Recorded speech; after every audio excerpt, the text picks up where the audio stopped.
అర్ధరాత్రి కారులో ప్రయాణిస్తున్నాడు అభి.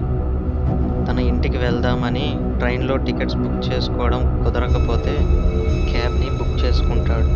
సిటీస్ అన్నీ దాటుకుంటూ ఔట్‌స్కట్స్‌కి వచ్చారు. అయితే దారిలో పెద్ద మర్రి చెట్టు. ఇంతలో కారు ఆగిపోతుంది. "ఏమైంది కారు ఆగింది" అని అభి అడిగితే, "ఎదురుగా ఎవరో ఉన్నారు సార్." డ్రైవర్ తనతో మాట్లాడి కారు దగ్గరికి వస్తాడు. అభి అడుగుతాడు, "ఏమంటుంది తను?"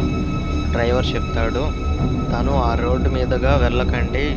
వేరే దారి చూసుకొని రిటర్న్ అయిపోండి. ఇటునుంచి మాత్రం వెళ్ళకండి" అని చెప్తుంది. అయితే అభి కారు దిగి వెళ్తాడు.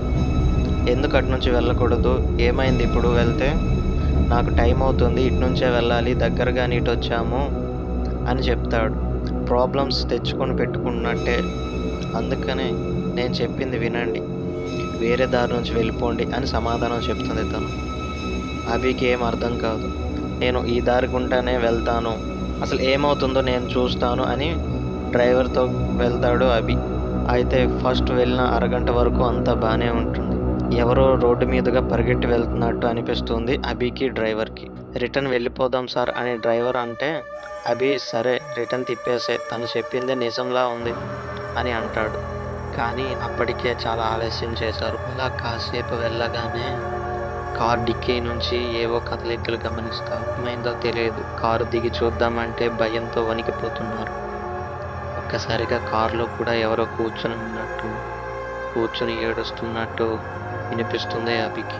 అభి ఇంకా ఇదే నా లాస్ట్ డేనేమో అన్నంతగా భయపడిపోతూ ఉంటాడు. దారంతా పొగతో కప్పి ఉంటుంది. అయితే అలానే ఫాస్ట్‌గా వెళ్తూ ఉంటాడు డ్రైవర్.